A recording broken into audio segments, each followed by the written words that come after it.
Yeah, we're holding paragraph Reish Chav Gimel, page Reish Chav Gimel, second column, third paragraph. Just we're in the middle of this. We're starting from the beginning of the paragraph again.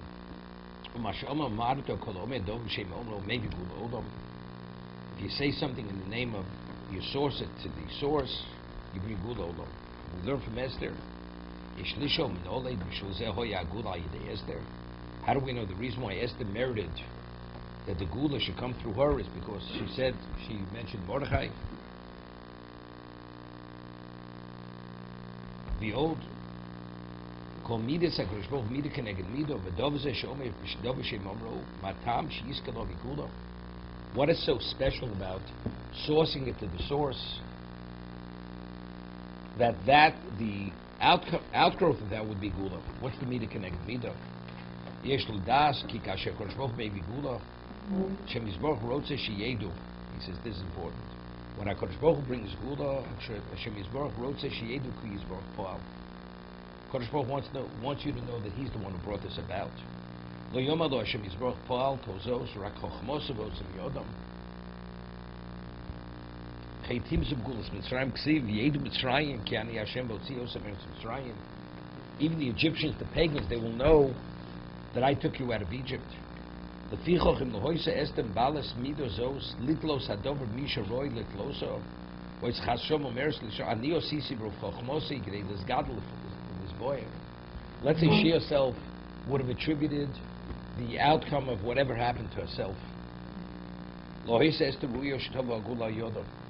HaKadosh Baruch wouldn't have brought the Gula through her. Because HaKadosh Baruch ultimately, when the Gula happens, whatever the Gula is, that it should be attributed to Him. Shemizror Rotza Lodia HaChesed V'Atov Shizborach Oseh in Yisrael. HaKadosh Baruch wants to be known the Chesed that He does with Klal Yisrael. Av Mi'ach She'esteh Higido L'Melech Hashem Shem Mordechai. She already, this was the litmus test. She could have taken credit for herself, correct? But she did not, and she attributed it to Mordechai. Therefore, she was worthy. So she had this midah. Here, you're in a struggle. You can take the credit for yourself, give it to someone else, and yet she gave it to the one who brought it about. So therefore, there's no concern that she herself, when the Gula happens, she's going to take credit for herself. She'll attribute to HaKadosh Baruch Hu.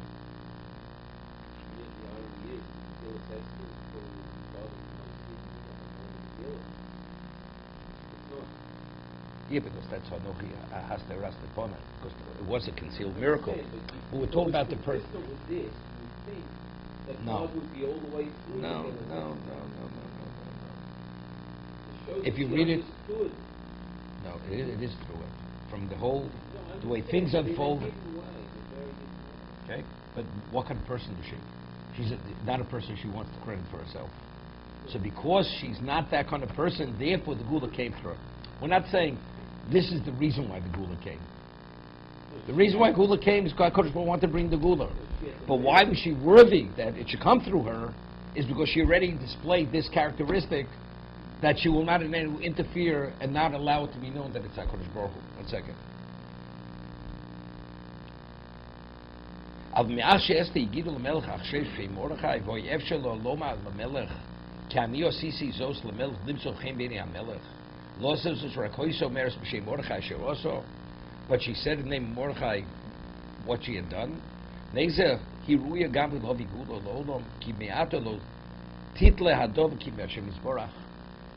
only going to attribute everything to Hashem.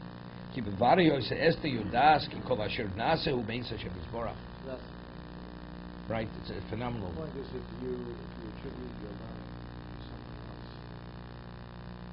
you're quoting someone else, then you're going to quote the redemption in Hashem's name. No, so whenever HaKadosh wants to do good things, you won't take credit. You won't take credit. So Hashem says, you're the proper shliach. It's a phenomenal concept. So she's basically, it's not like she took the strangers. She gave credit to strangers. She gave credit to whoever had. So it's not really necessarily a proof. I'm not denigrating that. I'm just saying. No. That's not right. She was in the position. She had to be secure as a queen. So the better the relationship is between the two of them, the better it's for Klal Yisrael. So maybe she justified it. It's a justification. There's nothing to why my husband, not my husband. This is for why am I here? I'm here to be the queen, to be in a position of power. So the stronger the relationships with Ahasuerus, there'll be justification to take credit for herself, not to mention Mordechai.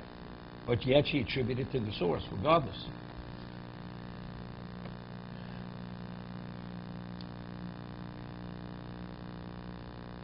Certain people, according to this, you see, the merit siyata d'shmai. If you have certain qualities, Hashem says you'll be the one. You know, the famous story I mentioned it many times. Rebbe Chana with the appeal he made in Brooklyn, in Borough Park in the 30s. He made an appeal in the shul for Abranovich, and he people read hundreds of dollars in those days. And before the people were going to call out their pledges, the rabbi gets up and says, "But you realize, even if you give $1, don't underestimate his value." And he continued to speak this way, and he undermined the appeal. So Rabbi Chanan understood what the intention of the rabbi was. It was to undermine the appeal because he was afraid if the people give money to Branovich, there's no letter. For the shul, whatever it was. So he says to him, afterwards he goes to the rabbi, the rabbi says to him, you realize I didn't want to hurt the yeshiva. I just wanted to show them, that even if they give less, it's considered. He says, I understand. He says, only one person was qualified to build a mishkan, to oversee the building. B'tzalel. You go on the street and say, B'tzalel. Do you think everybody's qualified to be B'tzalel? There's only one B'tzalel. Not everybody has the schus to have a share in Torah. Unfortunately, you're not the B'tzalel. That's the answer. So I'm saying, to be the shliach, to do certain special things, you have to have those qualities, those characteristics.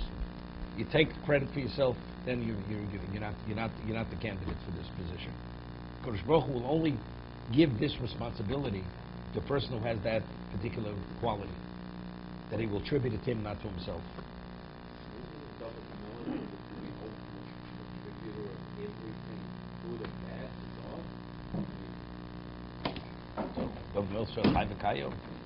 He was the ultimate. I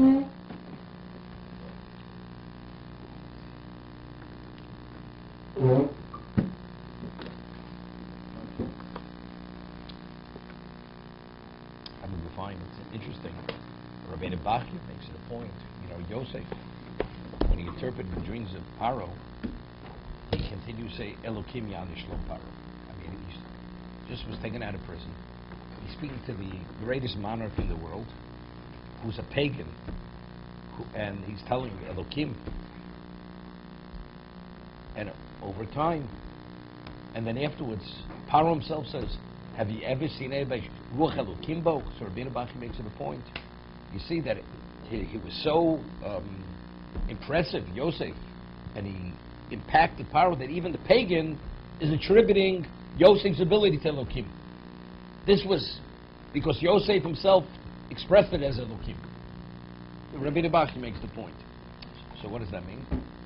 So when Yosef became the viceroy of Egypt, it was known. This man's not a pagan. This is Elokim. This is Hashem's doing over here. So it was the ultimate level of Kiddush Hashem. That's why he was the Shliach. I'm saying with the morale. Same idea. Okay?